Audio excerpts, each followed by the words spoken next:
the highest praise, glory, and honor to our loving Savior, Jesus Christ. We remember and cherish the blessed preaching and teaching of our dearly beloved parents in the Lord. Greetings to the beloved Almeida family, beloved preachers, beloved pretend, and visitor. Hallelujah.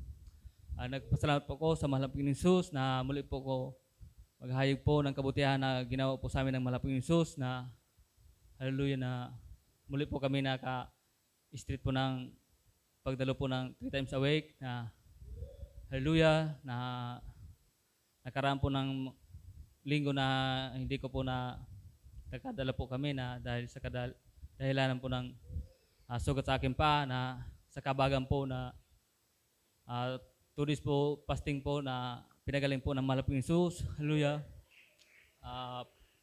Pinapasalamatan ko po ang malaping Isus na himala po sa amin na ako po na may sakit ng high blood, ang beloved daughters na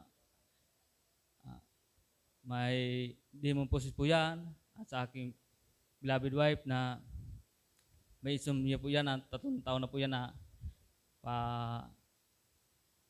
na hindi siya nakatulog. Hallelujah. Subalit sa kabagan po ng malaping Isus na sabay-sabay po kami na nabutisman, instant po niya pinagaling ng malaping Isus. Amen. Praise the Lord. Pinapasalamatan ko po sa malaping Isus na hallelujah na binigyan po ng kalakasan physical. Hallelujah.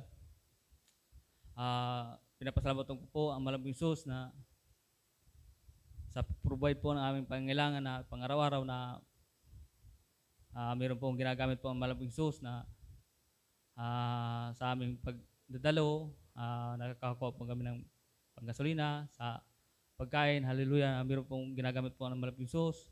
Hindi naman po karapat-dapat na sa malaping Isus na nakadalo po kami talaga ng 3 times a week. Hallelujah. Bilang po karagdagan po sa malaping Isus na ali po kami ng awiting maklangit sa malaping Isus. Hallelujah.